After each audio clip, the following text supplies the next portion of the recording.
Hello, and welcome to my podcast on special education, intervention, and instructional strategies.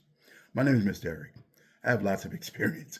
I've worked in preschool for over 25 years, worked with 3, 4, and 5-year-olds. I worked as a special needs coordinator for 12 years, and I work as an after school coordinator. Today, we'll be talking about intervention and instructional strategies in special education. This podcast is designed for teachers, families, and anyone who works with students of diverse needs.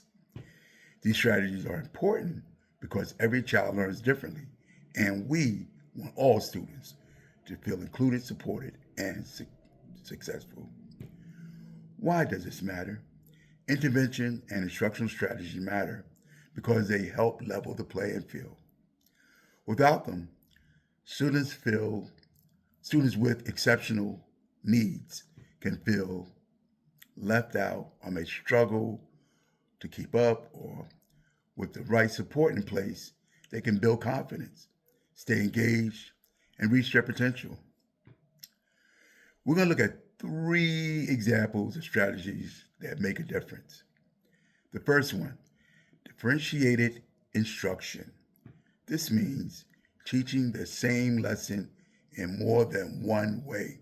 For example, a teacher might use charts and visuals for visual learners, hands-on activities for kinesthetic learners, and discussion for those who learn best by talking through ideas. Technology supports is the second one.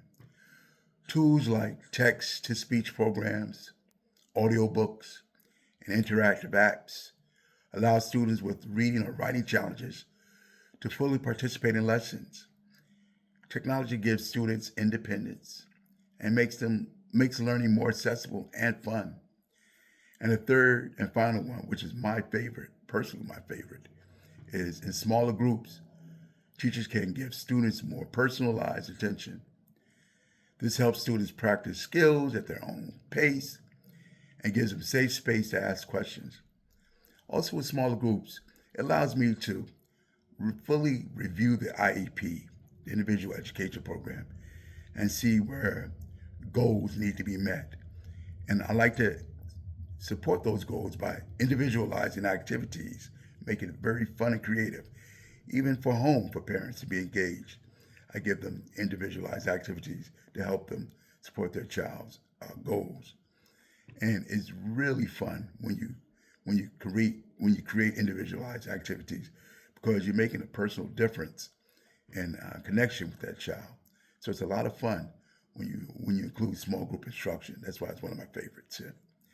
Each of these strategies can be combined to create a classroom where all learners feel included. We want them to feel included. Very, very important. Influences. It's important to understand the bigger picture. In the past, students with disabilities were often separated from their peers. Today, education has shifted towards inclusion, equity, and fairness. Philosophically and socially, we now value diversity in the classrooms. Instructional strategies are a direct reflection of that shift. They show that we believe every student deserves access to meaningful learning opportunities. So what's the takeaway for teachers and families? You don't have to make huge changes. Even small adjustments like adding visuals, offering flexible ways to show understanding, or using simple technology supports can make a big difference. When we adapt to our teaching, we send a clear message that every child can learn. I would like to thank all the listeners for tuning into my podcast on intervention and instructional strategies in special education. Remember, small changes can lead to big results. And together we can create classrooms where every student has the chance to thrive. Thank you and good night.